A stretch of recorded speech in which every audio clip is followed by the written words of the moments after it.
Super Game Boy. And it goes like this. Plug Game Boy games into the Super Game Boy. Plug Super Game Boy into the Super NES. Check this out. Game Boy games in color on TV. It's amazing. And games like New Donkey Kong. You can change the borders and choose your own color. That's funky. How about Super Game Boy with all 350 Game Boy games?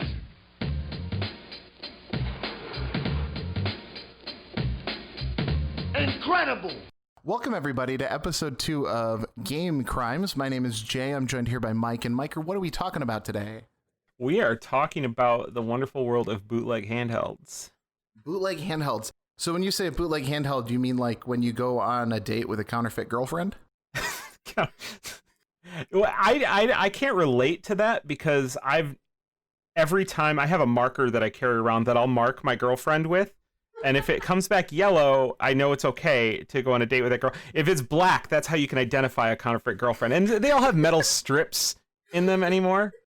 When I look into the face of my counterfeit girlfriend, I can see the Masonic pyramids, and I just, I know I'm having a good time. Counterfeit Girlfriend is my emo album, so don't take it. I won't, I promise. You are the one that has the monopoly on album titles here, buddy, okay? I've only got 9 albums out, and they're under a pseudonym, and you'll never find them. The name is Jazz.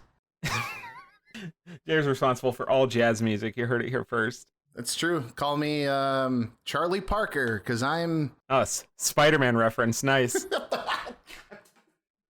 Peter Parker's dad, Charlie Parker.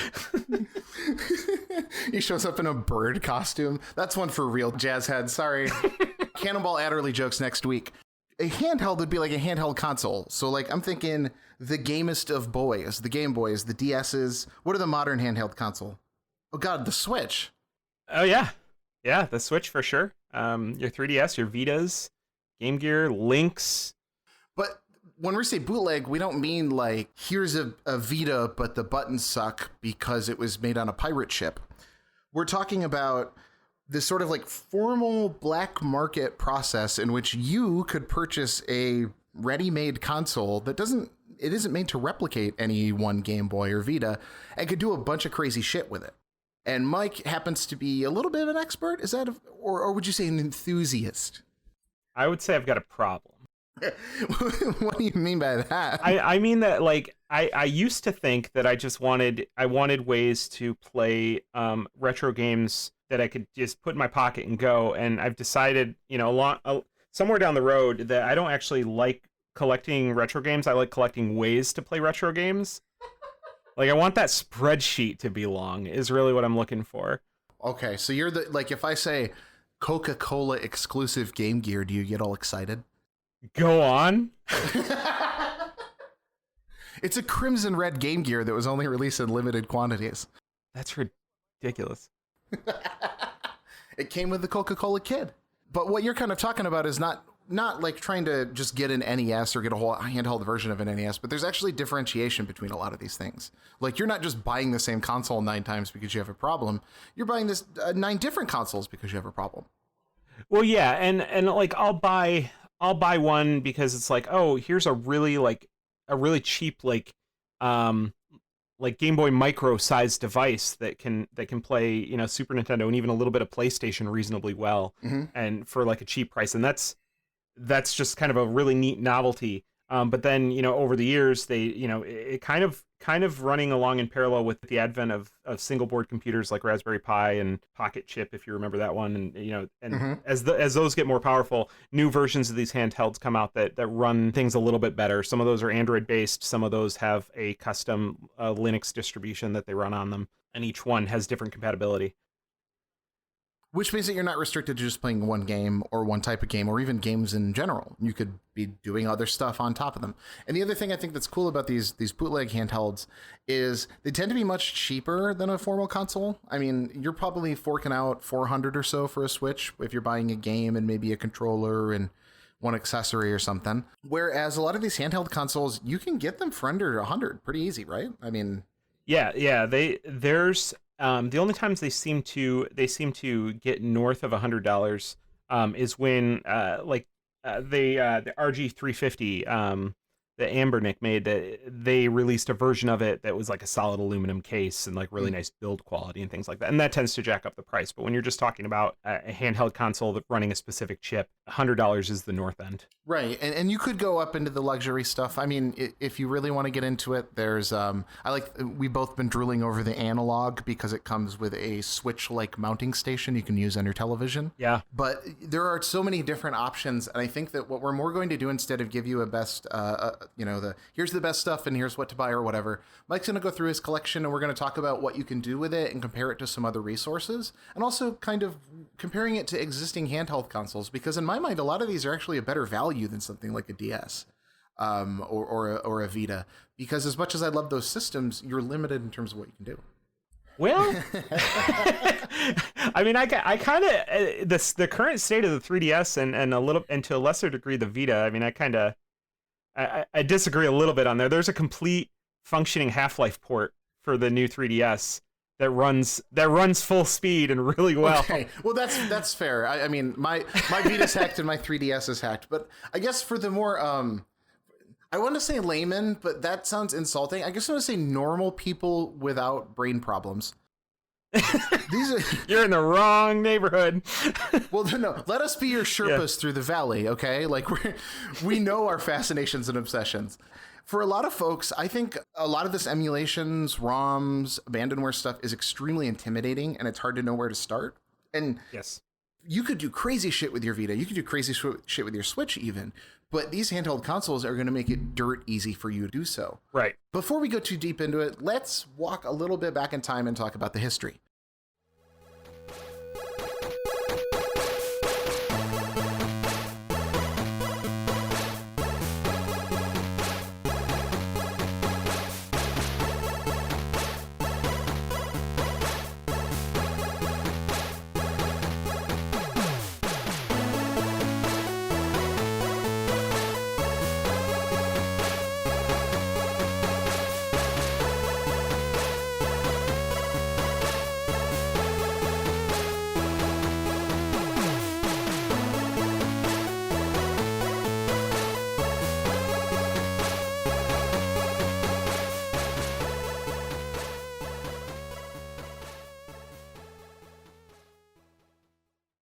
Welcome back. I hope you enjoyed that little ditty. Now we're going to talk about what is a bootleg game console and how long has it existed, because what we're presenting to you might sound new, but it's not. It's actually been around forever. And bootlegging media, bootlegging physical products is as old as time. I remember seeing bootleg games when I grew up, just because they were in people's game collections. Did you ever experience anything like that, Mike? Yeah. I mean, I think the best example I can think of is any of those cartridges that are like 501 or like oh yeah 999,999 in one or something like that. And it's just like, no, you just put a bunch of different configurations of Pong on here where the pedals are different colors. These are not. Well, in my neck of the woods, it was absolutely bizarre religious games. Yes. And so you could see a lot of games manufactured illegally by churches in the Midwest. And when I say illegally, I mean without a license, but presented as if they had a license. And so for me, bootleg game consoles and games have been around for as long as I've been around. I'd go see them at the farmer's market. But that's because this kind of stuff has existed since the 70s, which is when game consoles really started.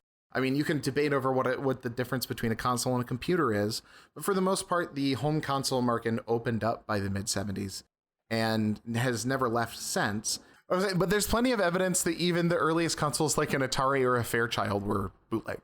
Sure.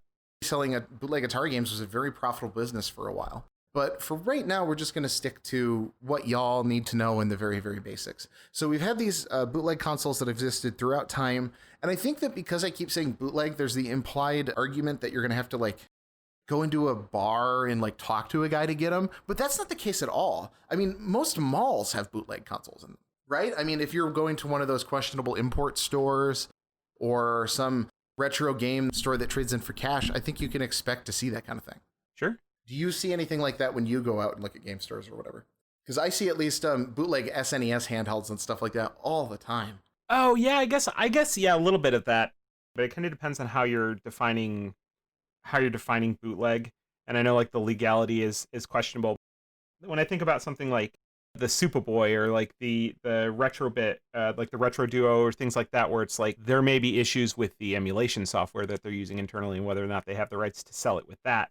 In terms of just the fact that it is a machine that can play legitimate Super Nintendo cartridges, I mean, I consider that more, I put that more in like the clone category.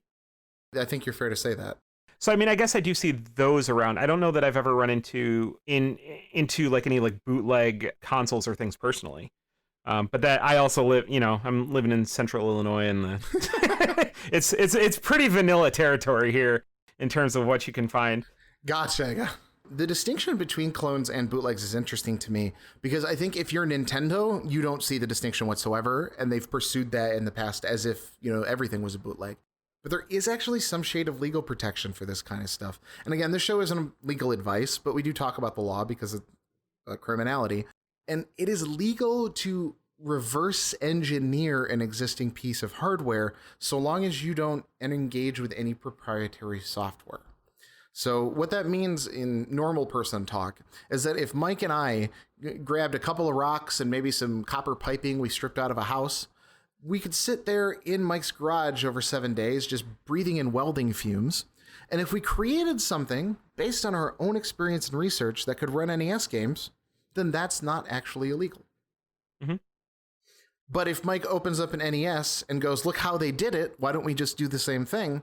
Then that is. And of course, you could see how that would be really, really complicated when it comes to these consoles, because it's not like you're talking to the design person, right? You're not sitting there when you purchase that thing going, look, did you steal from the Nintendo official specs from this? You can tell me. I won't be mad. That just doesn't happen. I think clones would be consoles that run original software, as in I could grab a Super Nintendo cartridge, plop it in the back of like a Superboy, and that's going to be like a Switch-sized device that just runs that Super Nintendo game and kind of mimics the feel of a Super Nintendo controller. Right. And you kind of mentioned the like reverse engineering, and I think the best real world examples of those that I can think of is like for something like analog. Mm-hmm.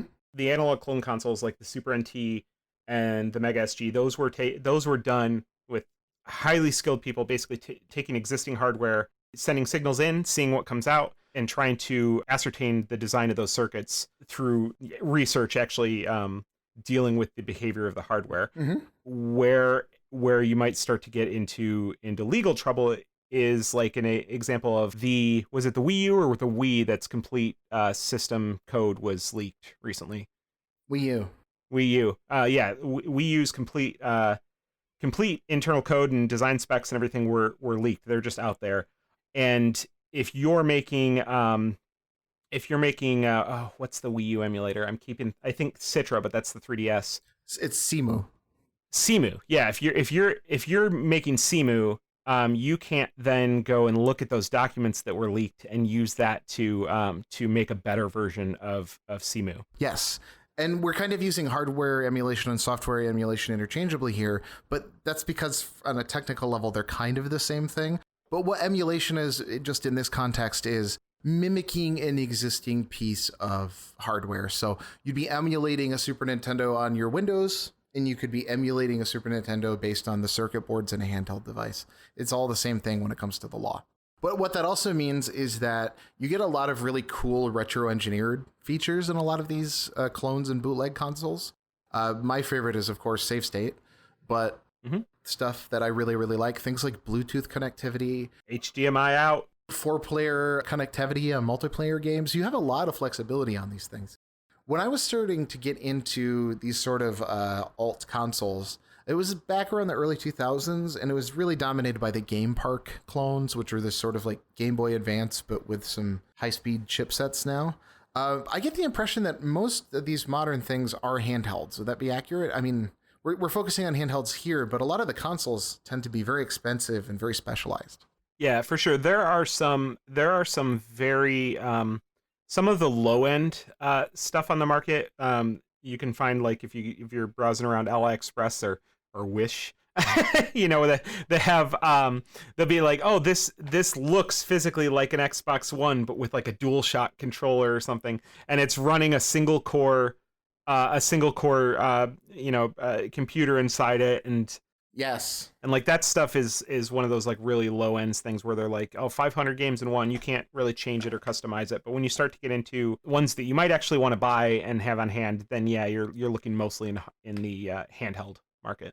And the best example I think people would have is that if you have one of those little like SNES or NES minis, Genesis minis or something in your house, most consoles that you'd be buying here, handheld, set top, or otherwise, are very similar in structure.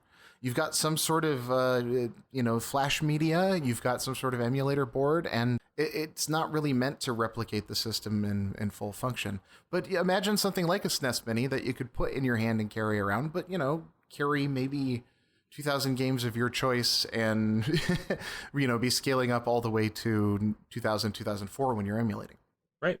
Which is incredible. I mean, if you're the sort of person who's buying a Switch because you're looking for the ability to play games on the road, you could very easily buy a $75 handheld, fill it up with games you've never played before, and be happy until the end of time. Especially now when people don't have a lot of money, this is not a bad way to do it. Yeah, absolutely. Would you have any recommendations before we go into specific consoles or anything itself when it comes to trying to track these kind of things down? Yeah, actually, there's a number of YouTube channels that I kind of pay attention to. I'm going to probably pronounce it wrong. Dunn is one channel. I believe he lives either in China or Taiwan. I'm not sure exactly where he lives, but he's in very close proximity to the makers of a lot of the better quality handhelds, and we'll do kind of reviews of those things early on. If depending on what type of devices you're looking for, ETA Prime is another really good channel that you can usually get kind of reviews of those consoles, and then Retro Dodo. I don't really see eye to eye with him in a lot of the reviews that he puts out, but is still a pretty good look at new consoles as they come out.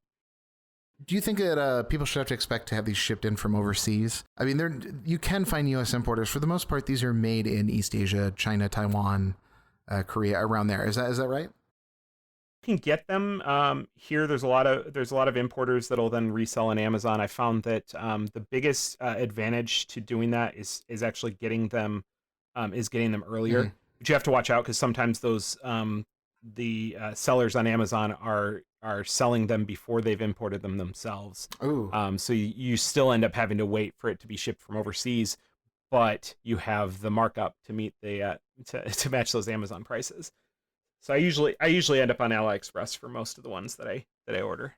And you do have to be careful about who you're buying from because there are a lot of very low grade imitations out there. Like, even if you think you're buying a high quality handheld, make sure you're looking who you're buying from and whether or not what you're buying is a known name or a known brand, because it is not hard to buy $100 handheld and get home and it's made with like, I don't know, like pieces of paper. It happens. Well, and even the known brands, you have to be, there's bootlegs of bootlegs out there, folks. It's crazy. One of the really popular operating systems for some of these handhelds is called Pandora's Box, which is very true to its name in terms of the details of that operating system. But there were so many other clone systems of those systems that are sold with the Pandora's Box name that don't have anything to do with the company, that they completely changed the name of that OS to something else. And, of course, it's only going to be a matter of time before the clones then change the name and they got to do it again. I forget what they changed it to. It's like retro something. Retro game. Bit gamer. This is that jazz I was talking about. But yeah, like it's even if you say go to if you watch one of those YouTubers and they're like, hey, here's this really cool new handheld that's coming out, you have to make sure that wherever you go to get it, you're actually going to the store. And even then, if you are at the right store, because these are, overseas manufacturers, it has a lot of the things that I would otherwise look at as a red flag. Yeah, for sure. In the legitimate store. So it's, it just do your research. It takes a lot of patience. As a researcher by trade, I hate to tell people do their research because, it's like there are people out there that specialize in that and can present it. But when it comes to your individual needs and your interest with this kind of stuff, you have so many options that you do kind of have to look around. Yeah. If you do own one of those body-sized condoms from Naked Gun and are willing to go to Reddit, There is generally speaking a decent amount of up-to-date news about what kind of materials and consoles are available and which stores are reputable. Oh, and really good Discord groups as well. Look for communities, look for groups, and it is very time-based. So look at what's new and what people are buzzing about, and that's generally a good place to start.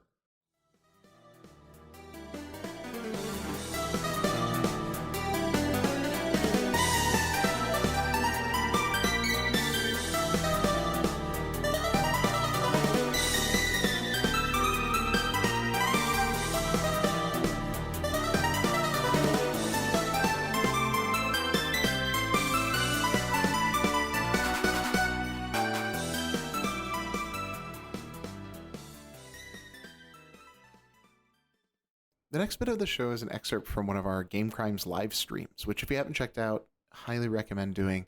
We have it over at twitch.tv/gamecrimes. And it's not just us playing games. We're actually going to walk you through some of the things we're talking about. So, for instance, if you'd like to head on over to that Twitch channel, you can follow with Mike as he walks you through all of his various handheld options. So if it sounds a little weird or you reference people asking questions, that's why, because it's a fully interactive stream. Anyway, let's get on to the good stuff. What we'll be talking about is bootleg handheld consoles. We're talking these handheld consoles because, one, Mike has 8 million of them. Mm-hmm. And two, I think that if you're pinching pennies and you still want to play games, this is such a good way to do it. You can buy one of these bootleg systems for 100, 150, somewhere in that range, and basically have infinite games forever. Is that fair? Yeah, no, that's fair. I would say infinite in that the number is so high it doesn't matter. You'll die before you play all of the Shin Megami Tensei games. Yeah. Oh god, yeah. And that's not because there's so many. That's just me taking a stand. I'll die before I'll play all those games.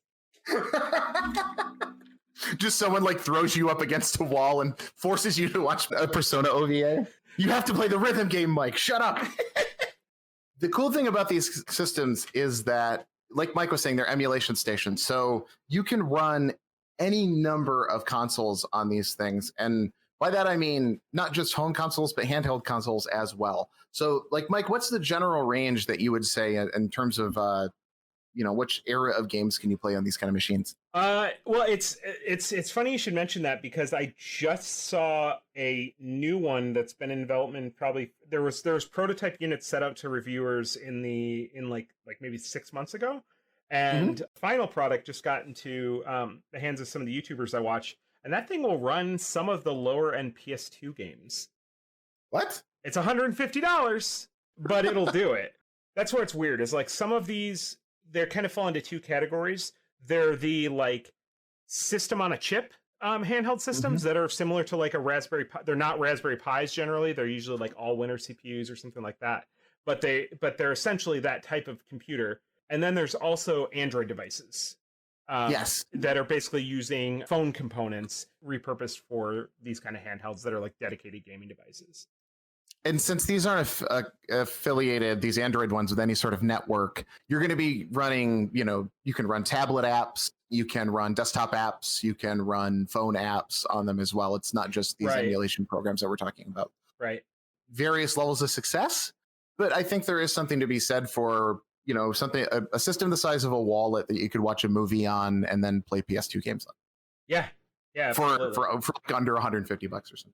What I hear a lot of times is like, oh, why didn't you just use like a phone for this or whatever? And like, there was definitely a period of time where I was like really worried about the future of handheld gaming. And it was like right after the Vita died.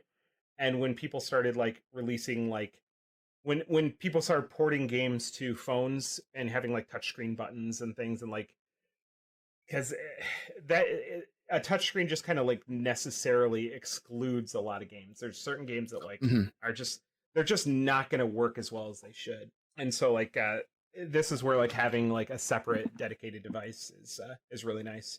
Well, the other thing is too, these things tend to have better battery life. The screens tend to look a hell of a lot better. I mean, some of the screens that you have on those are ridiculous. Yeah. And I think the other thing on top of that, because it's a more open environment, you can do more interesting things with it. Setting up, say, a media server to stream from your desktop on a device like this is super easy. And that if you already have that set up It is that, that means you have access to your music collection, comics, books, etc. And I guess we should point out, you can do this with your official systems. If you've got a PSP or a DS or something like that, you can absolutely get into that firmware and move some things around or buy an external part. Generally speaking, it's a little pricey though, and kind of risky. You do run the risk of blanking a console. I've actually done it before. I ruined a DS by trying to run some code on it that I didn't like. So it happens. But I mean, we're going to talk about that as an option as well. So if you have a PSP or a DS or something laying around, or a Vita, which is delightful for that kind of thing. So what do you got? Let's show off what we can do with these bad boys. What do you got in your closet of curiosities here, Mike? Okay, well, the first one that I was gonna pull out, but I think it ended up buried in one of these bins back here. I'm not sure which one, so I'll just kind of talk about it real quick. It's called the Pocket Go, and it was made by BitBoy, and it's a very small screen. It's like a 2-inch screen is maybe what this thing's got. Game Boy Advance form factor in that the button and D-pad are on opposite sides of the screen. I picked that thing up because it was like $30 or something, and it can play PS1 games theoretically. The issue I ran into with that thing is that it was very low powered. I mean, it was what I was paying for basically. But it has a hard time running PS1 games, which PS1 emulation is generally great on almost anything. So that was kind of surprising. But also some original or some Super Nintendo games had a hard time running. It was useful for like very baseline emulation. And like when I say Super Nintendo games, I mean like stuff that use like the FX chip. So it's like Yoshi's Island, I had trouble running, stuff like that. But Megaman X, Star Fox, something like that. Yeah. So would you say that like Dreamcast, PS2, N64 is kind of the benchmark for this stuff? I mean, N64 emulation is surprisingly a mess. So you're going to see some compatibility issues once you get up to that kind of stage of emulation on a lot of these things, right? I mean, you were saying that Dreamcast is not typical. You shouldn't expect that. No, Dreamcast is not typical. Well, it's starting to get there. So there are that actually kind of leads nicely into this next handheld. This is the RG350 is by Anbernic, and this one came out. When did I start hooting at your DMs about this one? It was probably like I think 4 or 5 months ago, right? Yeah, somewhere around there. I really liked this one because the form factor is excellent. The screen is really nice on it. But I mean, having dual analogs, and these are like not like PSP slider analogs. These are about what you find on a Joy-Con. Has L2 and R2 on it. It's got 2 USB-C ports, so you can do accessories and things, and then also has a micro HDMI on it as well, so you can do a TV out on it. So you can just set a TV out and maybe plug like a USB controller into it or something? Yeah, you can plug in a USB controller into it. This one will just uses a micro SD card. Oh, dang. So it's easy to load up. For loading everything onto it. The name of the OS that this uses is actually kind of a common one. It's like Retro Ding UX, I think is what it's called. Just like a Linux distribution. And you'll find that a lot of these come pre-installed with stuff like that. Right. So this one actually does not have. This is where things get tricky, because this uses the RG350 chip. There's another system that came out at the same time that also uses the RG350 chip. That one can play Dreamcast. This one cannot.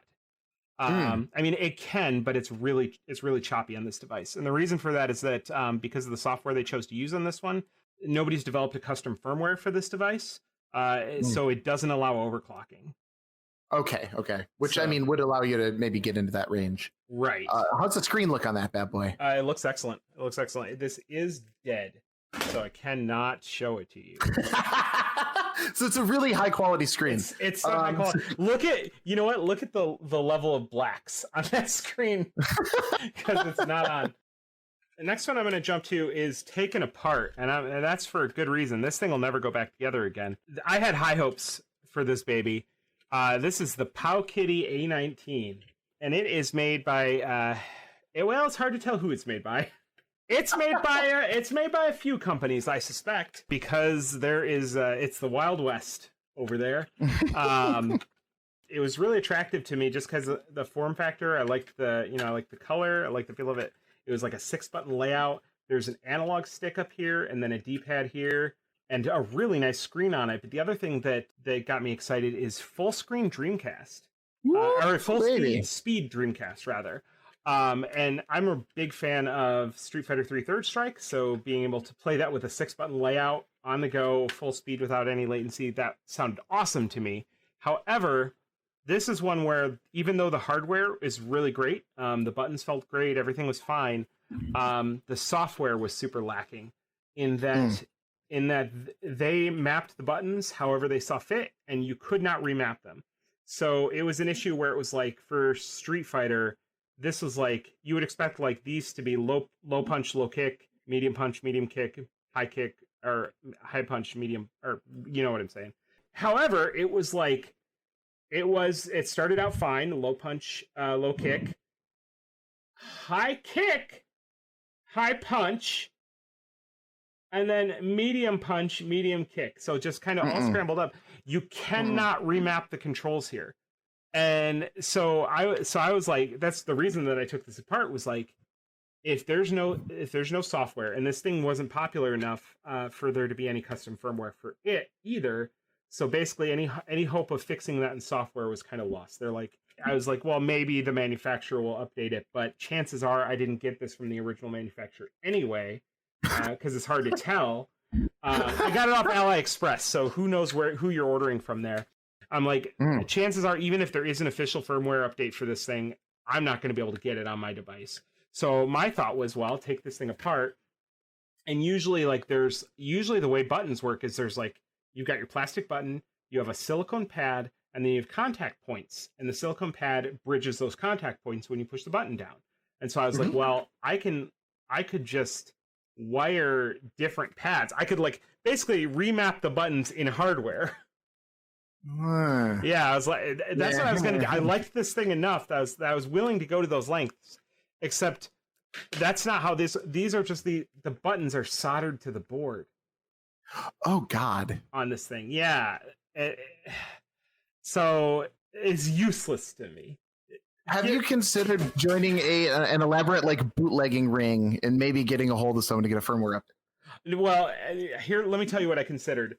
I harvested the battery because it's a 3.7 volt, 4,000 milliamp hour battery, and I can use that for something else. And I am going to harvest the screen out of this for use in another device, because the screen is phenomenal. It was a really nice looking screen. Like the pixel density on this is technically within the bounds of what Apple considers to be Retina. Yeah, it was really nice. But yeah, there is another version of this thing that came out that does support just loading just regular old Android on it. And that, I'll probably go in for that, because the form factor, I loved it. Here's a good question in chat. How about multiplayer on these things? Some of these things even have like multiplayer options, right? So it depends on, again, what you get software wise, because they most of them will have Wi-Fi and or Bluetooth built in.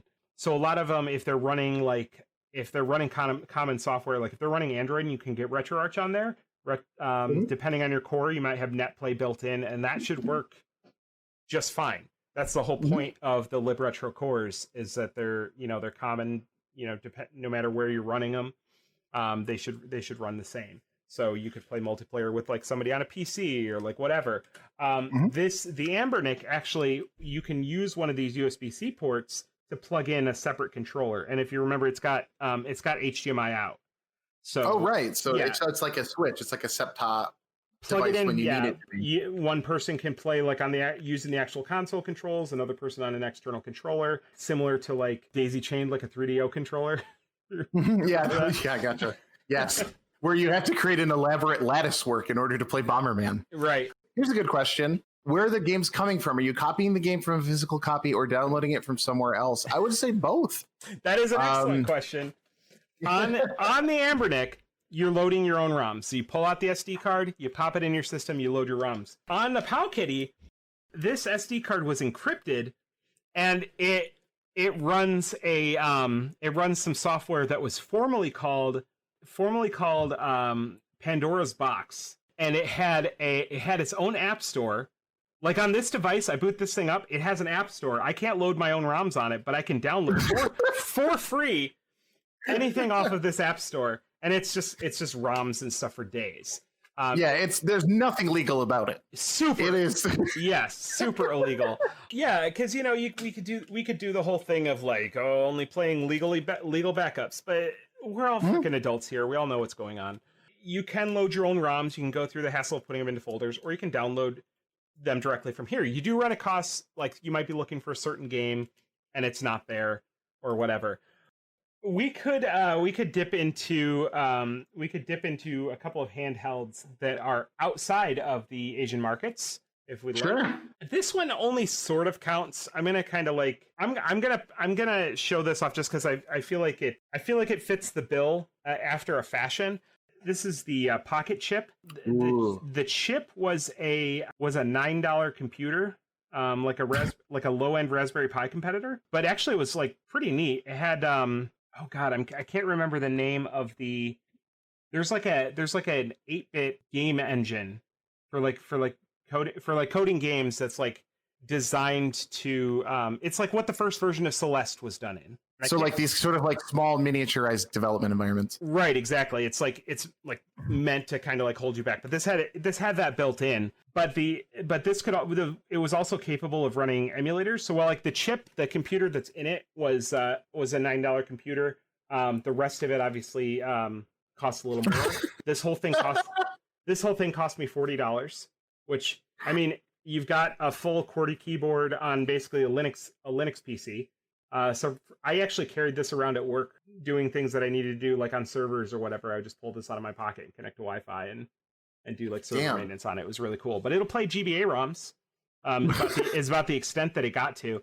I had actually wanted to. I didn't really know anything about like designing, but I kind of wanted to build another case for this that had like controller buttons on either side of it. Yeah. Instead of a pop-in music controller. Right. Yeah. Exactly. There's things like that you can play stuff on. This is probably my favorite handheld that I own. This thing is unnecessary. Is the only way that I can really describe this thing. It's made a guy in France designed this. It's called the Retro Stone 2. It's of course like the second version of it. It has a pretty nice screen on it. It's got, it's a Game Boy layout, 4 buttons. You can kind of see here there are spots where you could drill out the case, and there's contact points to add 2 more face buttons if you want to have 6 face buttons in kind of a strange layout. It's you can get them there. And then this spot down here, you can carve this out, and actually a PSP joystick will fit in here. Yeah. And you can get those for like $8 on eBay. You can just a replacement joystick, but then also L2 and R2 on it. Mm-hmm. This is where it gets silly. Here's 3 USB-A ports and an Ethernet port. It's got Wi-Fi and Bluetooth built in. But also inside here is an M.2 slot, like for like an SSD. It takes an SD card. But yeah, it's got full size HDMI out the side, and this actually runs a custom version of software called Retro Orange Pi. It looks good. It's really smooth. The screen is really nice. Can you boot something up and we see how it goes in motion? Yeah. I'm gonna pull up some Advance Wars. Ooh. Because of a hardware limitation, you actually roll the volume knob down to turn it up. So I really like the aspect ratio of the screen too, because it's it fits all that 4:3 stuff without any stretching or anything. Yeah, you don't see any distortion or anything. The motion looks great. I mean, the screen is bright as hell. How many hours do you get off of that? It's a 4,000 milliamp hour battery. I think if I remember correctly, I've got it probably clocked at like 6 or 7 hours, but that depends on what you're playing too. Okay, so you can. That's one you can get in and overclock. Yeah, you can. You can, but again, like in terms of like battery life, it's more going to be like if I'm playing GBA, it's going to last quite a bit longer. But then you could play Dreamcast on this, and it won't last nearly as long. Yeah, and apparently the Dreamcast looks pretty darn good from what I saw from the videos you were showing me. Yeah. Like, so it can handle higher end stuff. Yeah, it's not full speed, but it does play, is what I would consider playable. Good enough. Yeah, absolutely. You can play, I mean, it'll run PSP well enough, you know, it's pretty good. The range from PSP, like, let's say back to NES or whatever, we're talking tens of thousands of video games. Right. So, like, you really are opening up to a lot of stuff that might not be available in other markets. And that's not even including, like, DOSBox or something like that. Yeah, and the benefit, too, of the, because you know, you mentioned doing, like, soft modding an existing console, like a 3DS or like a Vita or PSP or something. The benefit to a system that's Linux based also is that you have access to a lot of emulators, like a lot of the more obscure emulators that may not have been made for a specific console, like a 3DS or something. Like you're relying on somebody porting like the ZX Spectrum to 3DS or whatever. And maybe that doesn't happen, but you can be reasonably sure there's a Linux core for it. Yeah, that's very, very fair. And of course, Linux opens you up to a billion other non-game related things too, if need be. Right. So, I mean, do you have any more handhelds you got sitting around there?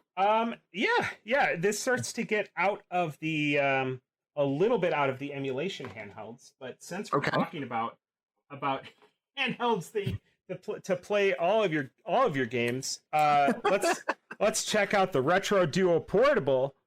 This is a handheld Super Nintendo. Takes full-size Super Nintendo cartridges. Hell yeah! Look at that port. Oh god, yeah, it's awful. Yeah, it takes full-size Super Nintendo cartridges.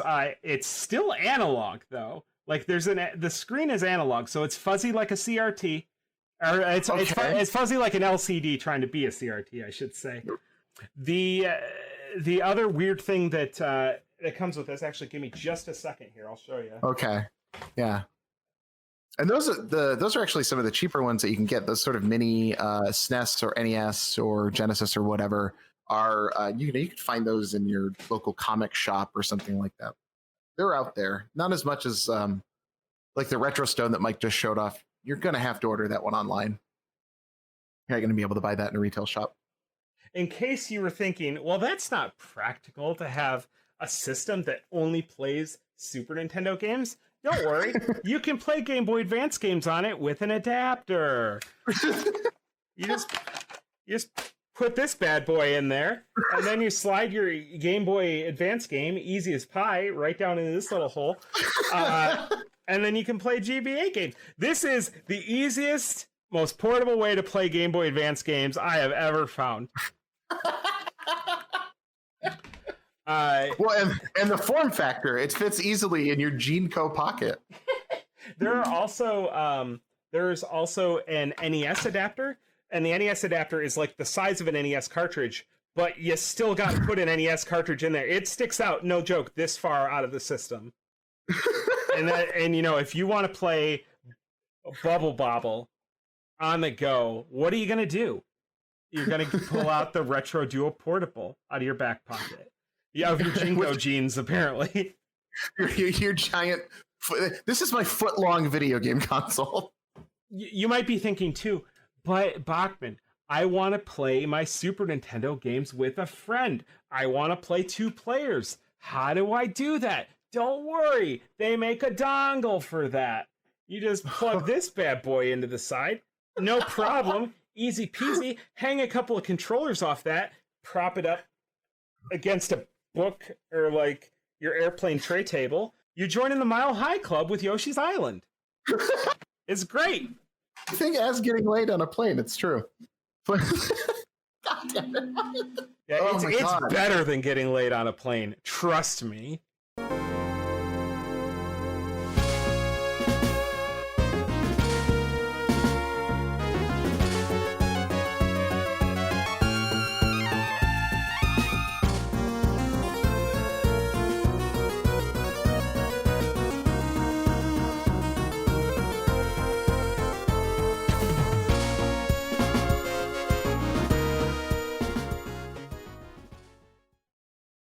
Join us, won't you? Part 2 of the Game Crimes Reading series continues. Today's reading comes from culture.pl, a Polish culture website. This piece, published in December 27th, 2017, is entitled Fake It Till You Make It, How 1990s Polish Kids Discovered Nintendo Through Piracy. And the author, and forgive me if this is not how it is pronounced, is Patryk Grabowski. This article is really illustrative to showing how much of game history is really focused through the lens of either Japan or the United States.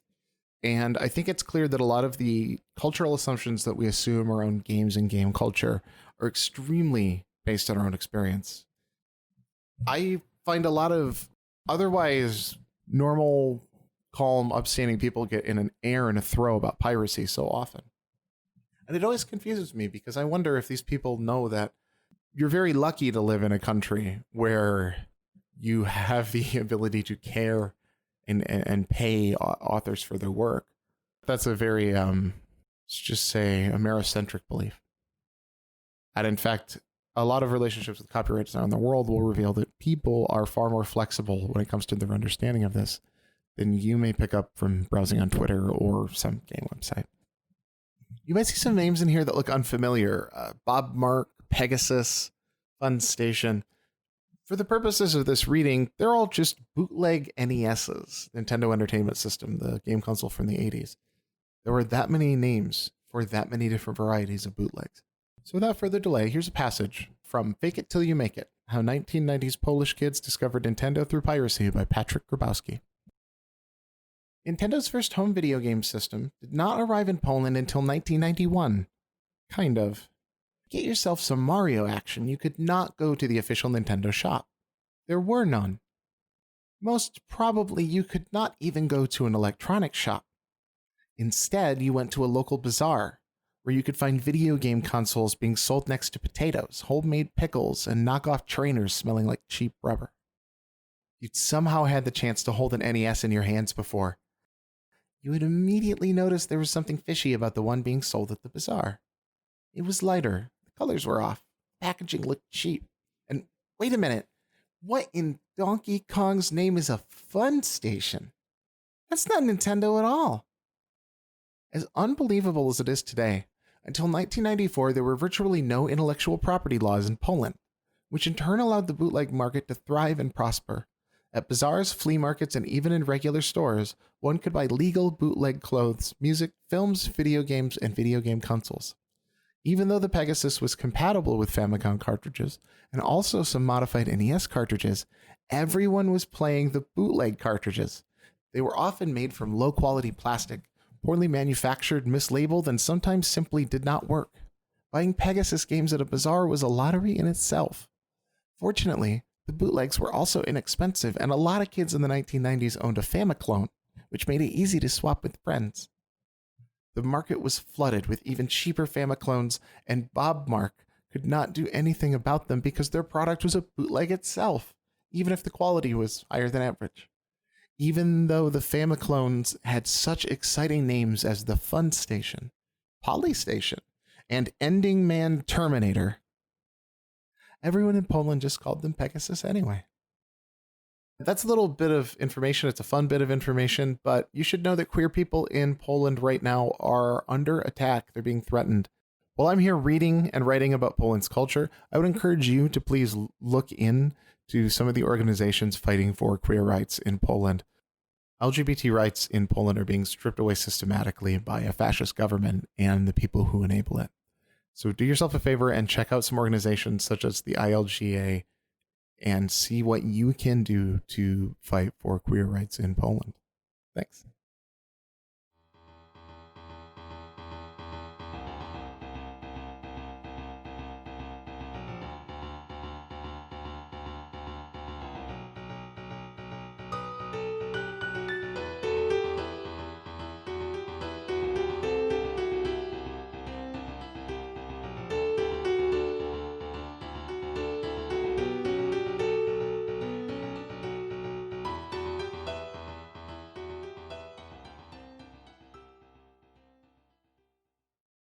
Now we're on to the fun part of the show. What kind of game are you going to play on your Game Boy Station 5? And for our episode on bootleg consoles, we've got a couple of hot ones right off the press, like a newspaper man would say. But let's save you a little bit of time before we go into these things. Mike, if the listeners want to download one handheld game to play on their handhelds that they just got overseas from China after 7 weeks of waiting, what should they put on that bad boy? I've been really getting deep into the GBA Castlevanias. Ooh. So before this turns into a 45-minute screaming match, do you have a preference between them? Yes. Yeah. I think I'm probably most into the into Aria of Sorrow. I really like the every single enemy in that game has a soul that it can drop that gives you a new ability or power. There's also a direct sequel to that game on the DS, which is also very good. Dawn of Sorrow. Yes. But yeah, those are very good. Big fan of Circle of the Moon too, though. That's what I was waiting for, because I also love the Game Boy Castlevanias. The Game Boy Advance Castlevanias. Stay away from the Game Boy Castlevanias. But I love all three of them quite a bit. Harmony of Dissonance, which is the middle one we haven't talked about, actually pretty decent. It's very weird. Lots of neon colors and weird-looking enemies and good level design. Circle of the Moon is completely unique. It doesn't play like any of these other 2D Castlevanias. I gotta say, Mike, I think that's a good call. And also, it's hard to emphasize how good-looking the sprites are in those games. That if you were expecting some kind of like retro-looking kind of video game when we talk about this, these games look like a modern indie game. They have super elaborate pixel artwork, really smart menu inventory systems. There's like random elements in each one of the games. I think that's a good call. Mm-hmm. My recommendation: Capcom versus SNK Card Fighters Clash 2. Lots of words, but don't think about it too hard. This game came out for the Neo Geo Pocket Color, and if you're into card games like I am, I, for instance, have been playing Magic the Gathering since 1996, which should tell you a lot about me. But what that means is that I can find a game like this, like SNK Card Fighters Clash, and get the same thing that I get out of a game like that in this beautiful strategic pixel art based game where all the matches take 5 minutes to play, and you could emulate it on a rock because it's from a 4-bit system. Yeah. It's gorgeous, and if you're looking for a great way to pass the time, some sunny afternoon, I can't think of a better way. 40 plus hours in the main game. Can't beat that. Also with like 500 original cards, each with original sprite artwork and like super rare references to Street Fighter. I mean, if you're a nerd, it's got what you want. Now, was this based on any actual TCG, like maybe in Japan, or is it just a digital thing? It is a complete unique digital design, and because they designed from the ground up, there's a lot of interesting mechanics in it. My favorite element of the game is that you only have 3 slots in the game for placing things on the board, but those things can stay in game quite a bit. And so there's a lot of strategic decisions, even though you don't play a lot of cards or make a lot of decisions. Like, you can maybe do one thing a turn, but because of that, the games go so fast and there's so much back and forth. Yeah. And there's a really neat system to it where, let's say you play a Ryu card, right? And he hangs out on the board and he does Ryu stuff. Instead of putting Ken down next to him, you could put Ken on top of him. Okay. Yeah, and that's spicing up. And their powers would combine, but that means that you didn't have to use the slot for it. And only certain characters are allowed to top each other. That means that you have to figure out who likes being topped by who. Hell yeah.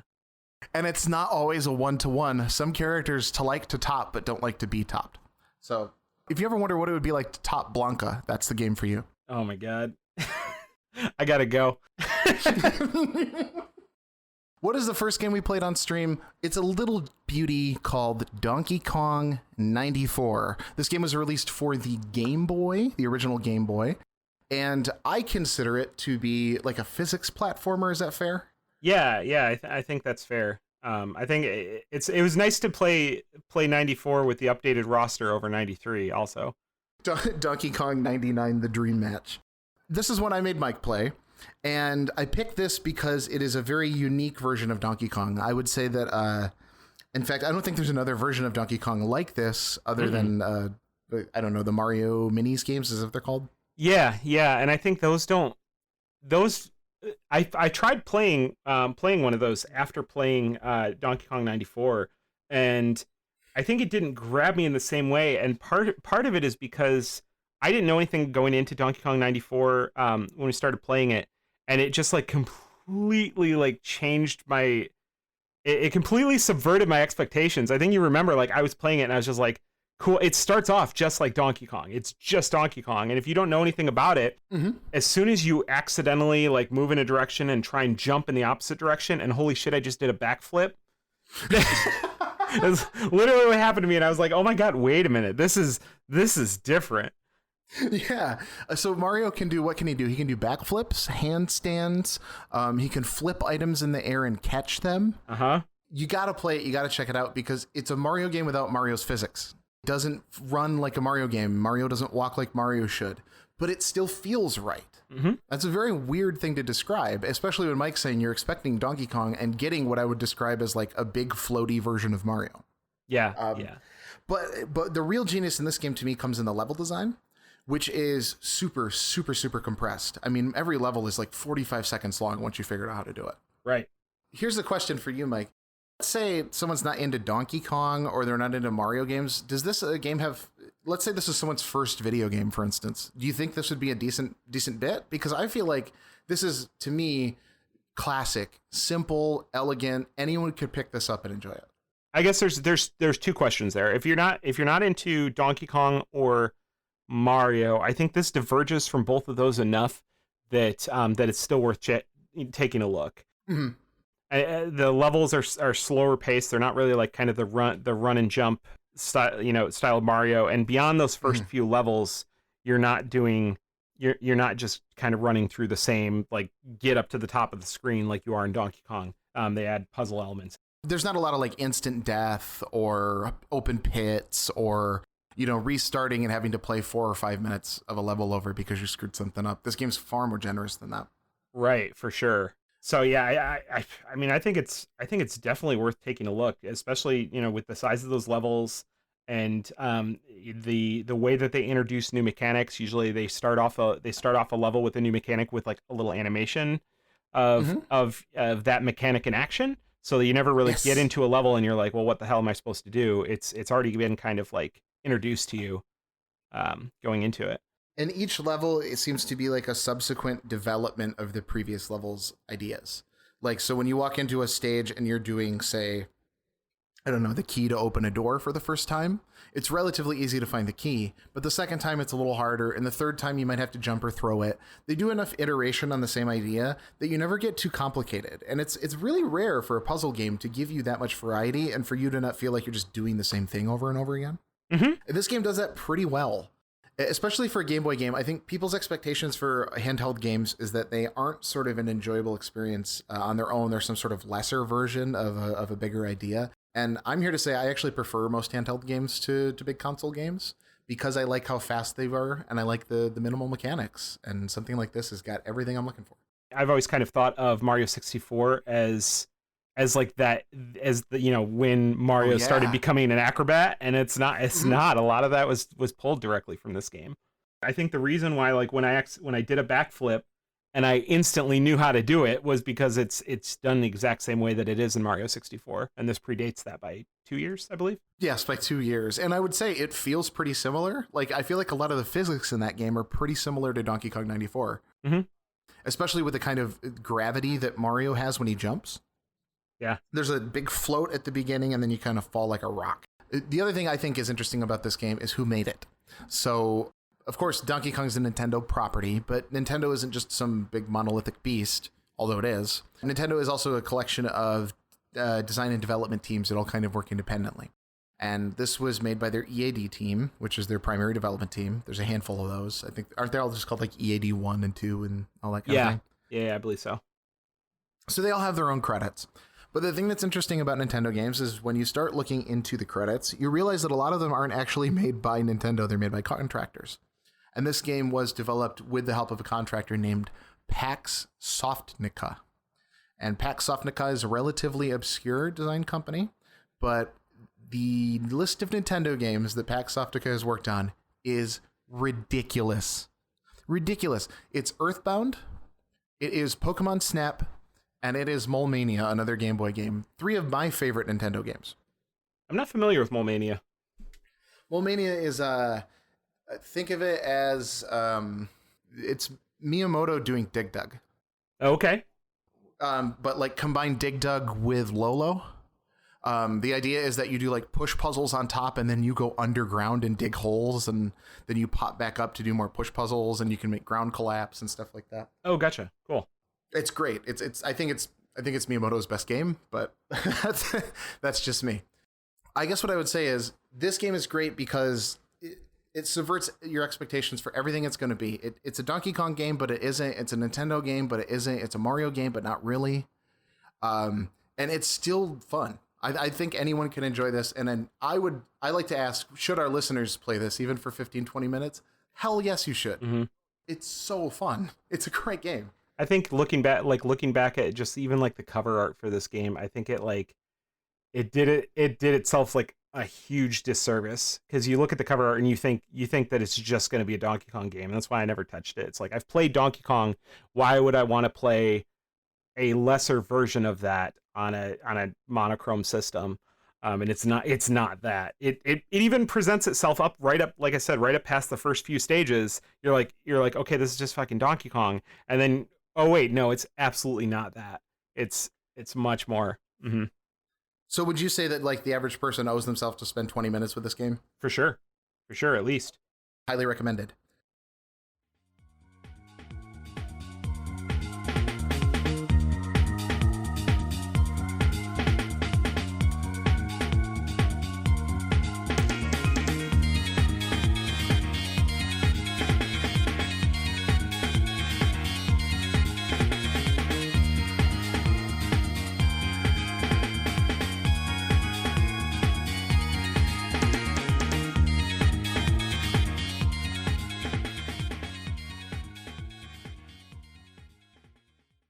Next game we're talking about, down on the road, Mike, I made you play Avenging Spirit. Yeah, this is a treat. This is not what I expected this game to be. So this was sort of a we were kind of going on the fly when one of our previous choices didn't work properly, which was a lovely roguelike for the system called Cave Noir that all of you need to look into. But Avenging Spirit's a little different. This one's also a platformer. It's so very Mario alike, and it was released in '92, so near the midlife of that Game Boy system. Mike, what's the big hook for this?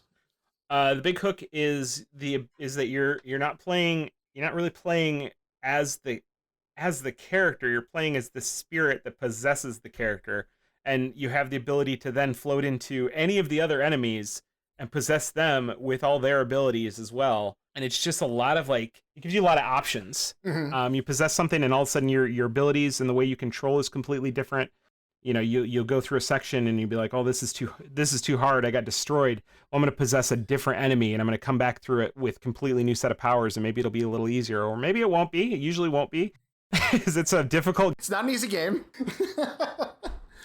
I've always loved the idea of giving the player multiple new ways to play a game. Mm-hmm. This has got a very Mario Odyssey feel. Yeah. You take control of something else and it's just everything changes, and that's really cool. I think thinking of this as a 2D version of Mario Odyssey is actually a great place to start, because it is very similar to if Mario could possess a Koopa and then possess a Piranha Plant and then possess a Lakitu. All of the enemies in the game are interactable, and the thing that I really love about this game, which I think handheld games tend not to get a lot of credit for, the presentation's awesome. Yeah, the sprites are big and expressive. There are so many different enemies, and you can tell them apart very, very easily. Like Mike said, there's a big distinction as to who you possess and what you gain when doing it. So you gain a lot of information about the game while playing it. You've got kind of a Rolodex of what each character does and when you might want them. And it's just a very interesting, what's the best way to put it? It's like a nice, satisfying, hearty meal, like a grilled cheese or something.